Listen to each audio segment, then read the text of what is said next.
Tadej Pogačar es ambicioso en los próximos mundiales y quiere conseguir los dos maillots arcoíris, tanto en la prueba de ciclismo en ruta como en la de contrarreloj. Un objetivo complicado, pero a causa de la dureza que albergan ambas pruebas, es asumible, me da la sensación por parte del ciclista esloveno. Ahora analizaremos los dos trazados, pero por ejemplo, en la prueba en ruta, que es durísima, más de 5.000 metros de desnivel, Biniam Girmay, que se conoce bien el trazado, explica que es una especie de Lieja, Bastoña-Lieja adoquinada, porque hay tramos de pavés en subida tipo Tour de Flandes, por lo que hace la prueba contra el cronómetro no se queda corta y en 40 kilómetros hay más de 600 metros de desnivel, 3 cotas y una de ellas, la última, también en adoquines. Así que dos trazados durísimos que en el vídeo de hoy vamos a analizar, porque como queda muy poco ya para el comienzo del Mundial de Ruanda, creo que es interesante conocer bien el recorrido. Vamos allá, chavales. Yo soy Marc Figueras y esto es El Sello Ciclista.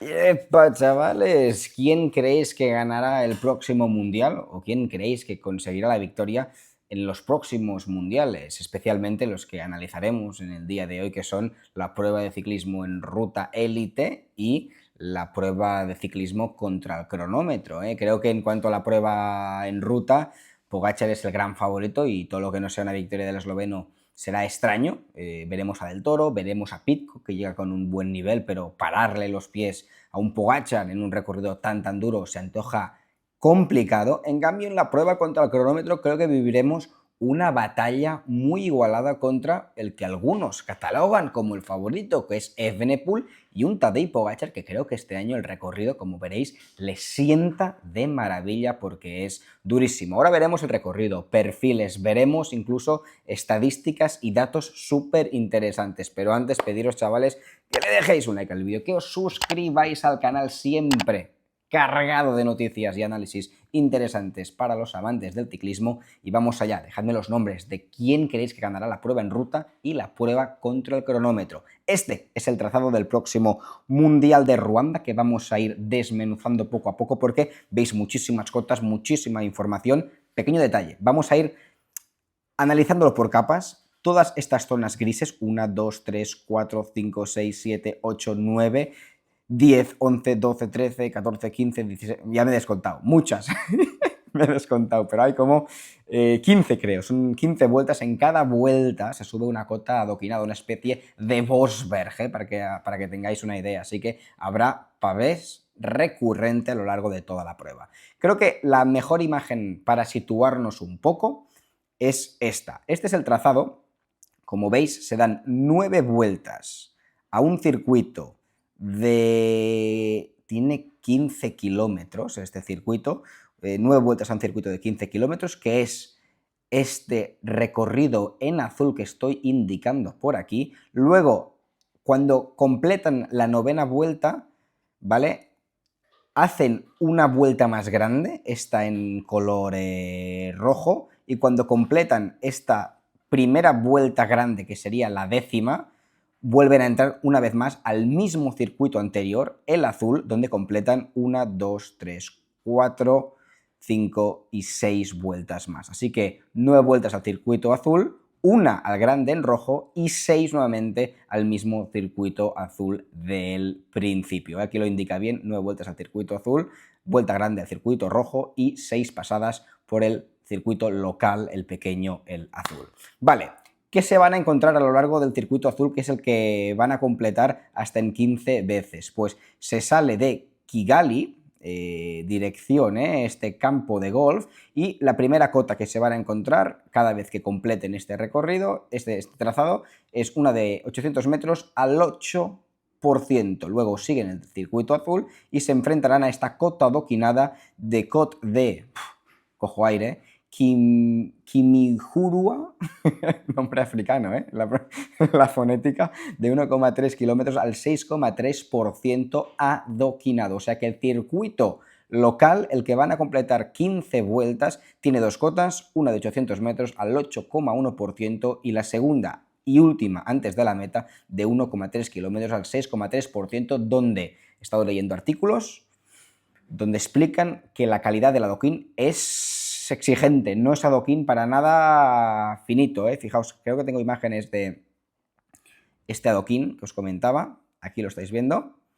Aquí estáis viendo el adoquín, que hay distancia, no es homogéneo, así que un adoquín que explican que es estilo del Bosberg, una subida que gente que ya la ha recorrido, que ya la ha hecho el reconocimiento, explican que es más o menos tipo el Bosberg, es esta subida que estáis viendo en imagen, súper tradicional, al menos lo que vemos, las calles de Ruanda van a tener muchísima mística, primera vez que los mundiales de ciclismo los acoge un país africano, muchísimas ganas de ver, yo creo que el público va a ser una auténtica locura, yo creo que lo van a vivir muchísimo. Pues el circuito local, este circuito que va a ser el principal, va a tener estas dos cotas, luego cuando den la única vuelta al circuito grande, pues se enfrentarán a esta cota de aquí de Côte de Peix de 1,8 kilómetros al 6%, Mont Cagli, que es la cota más alta, fijaos, a 1.700 metros, en todo momento el recorrido es a mucha altura, sobre los 1.500 metros, pero esta cota que se superará solamente una vez, Mont Cagli, generará fatiga 6 kilómetros al 7%, al 6,9%, luego se pasa por delante del Cagli Pelé Stadium y finalmente se sube el Mur de Cagli, 400 metros al 11%, antes de entrar nuevamente al circuito local, donde se van a extender estas dos cotas que estábamos comentando. Si queréis echarle un vistazo bueno, que estáis viendo el mismo recorrido, estas 9 vueltas, la subida al circuito grande de Mont Cagli y nuevamente se entra al circuito final, donde se dan 6 vueltas más, siempre superando este tramo de adoquín. Para que tengáis una idea, las cotas que van a ser las más famosas, las más recorridas, serán Cote de Cagli, que está en este circuito local.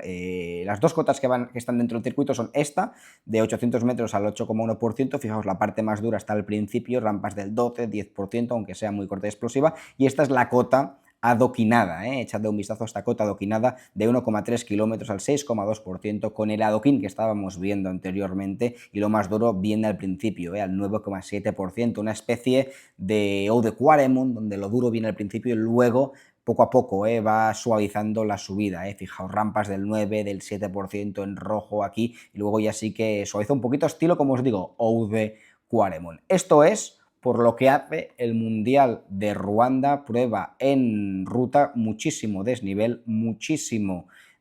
esta prueba que tiene. En Pro Cycling Stats indican que son 6.000 metros de desnivel. El dato oficial de la UCI eran 5.400. No sé por qué aquí hay un error en cuanto al menos no están alineados los dos, la altimetría de ambas carreras, 267 kilómetros, locura, perfecto para Pogačar, perfecto para Pidcock, que está en la forma de subida, así que es un serio candidato Thomas Pidcock, y luego Del Toro también os diría que son los tres ciclistas que llegan más en forma. Menudo mundial se avecina. Después, prueba en contrarreloj, aquí estás viendo, son 40 kilómetros y medio y 758 metros de desnivel. Indica Pro Cycling Stats que nuevamente es diferente al desnivel que indica la UCI, que son 640, 650. Lo que está claro es que no es una crono plana para nada, a mucha altura. Fijaos, se sale de 1.500 metros y se termina en 1.400 metros. El factor de la altura va a ser también importante a tener en cuenta, y fijaos, se suben 4 cotas a lo largo de la contrarreloj. Se sale en llano, ligera bajada, parte rápida aquí, luego primera cota de 2,4 kilómetros al 6%, descenso largo, subida de 6 kilómetros y medio al 3,5%, descenso algo largo para que corra la bicicleta, y después del segundo tiempo intermedio una tercera cota de 1,9 kilómetros al 6,6%, se baja y se sube la cota de Kimihura, que es la misma última del mundial que estamos analizando, con adoquín, 1,3 kilómetros al 6% adoquinado, y se termina en la línea de meta. Así que una crono dura, y vamos a ver un cara a cara, un face to face entre Remco y Tadej Pogačar en las cronos de este año. Y fijaos la métrica desnivel-tiempo, porque las cronos más llanas, por ejemplo esta de 17,4 kilómetros en el pasado Dauphiné, le metió 48 segundos Evenepoel a Pogačar, cuando son 17 kilómetros y 200 metros de desnivel. Como más plana, más diferencia hay entre Remco y Pogačar. A la que la crono tiene algo más de dureza, 33 kilómetros, 200 de desnivel, en plano, en cronos planas, sigue ganando siempre Evenepoel. Es claramente mejor en cronos planas, donde se alcanzan medias muy altas, 16 segundos en el Tour de Francia le aventajaba Evenepoel a Tadej Pogačar. En cambio, en la cronoescalada le metía 2 minutos 39 Pogačar a Evenepoel. Vamos a ver más datos de todos los enfrentamientos entre Evenepoel y Pogačar para un poco dilucidar lo que pueda pasar en los próximos mundiales en la prueba contra el cronómetro.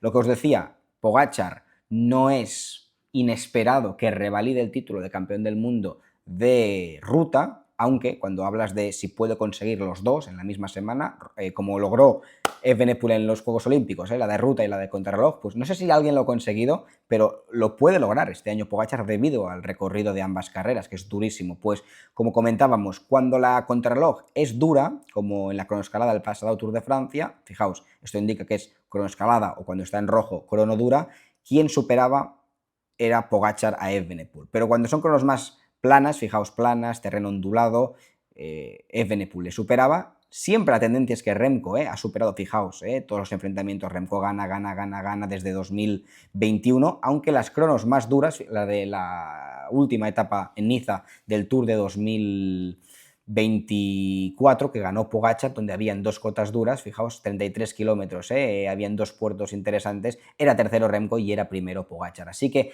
esta contrarreloj yo creo que está en el medio de lo que le va bien a uno y lo que le va bien al otro. No es una cronoescalada, no hay excesiva montaña, pero sí que hay bastante montaña para que Pogačar le pueda superar a un Remco Evenepoel que su objetivo final de esta temporada es preparar los mundiales, tanto la prueba en ruta, pero sobre todo la prueba contra el cronómetro, donde sería su tercer mundial en su palmarés. Así que para mí hay muchísima más igualdad de lo que muchos esperan en la contrarreloj, que algunos ya dan por sentado que ganará Evenepoel, igual que dan por sentado que ganará Pogačar en la prueba en ruta, aunque que gane Pogačar en la prueba en ruta creo que es más sencillo de que lo logre Evenepoel en la contrarreloj a causa de este recorrido y un Pogačar que no suele participar en pruebas contra cronómetro en los mundiales, y si este año ha metido el ojo en esta carrera es porque quiere hacer un Lucky Luke, meter la bala ahí donde apunta, quiere ser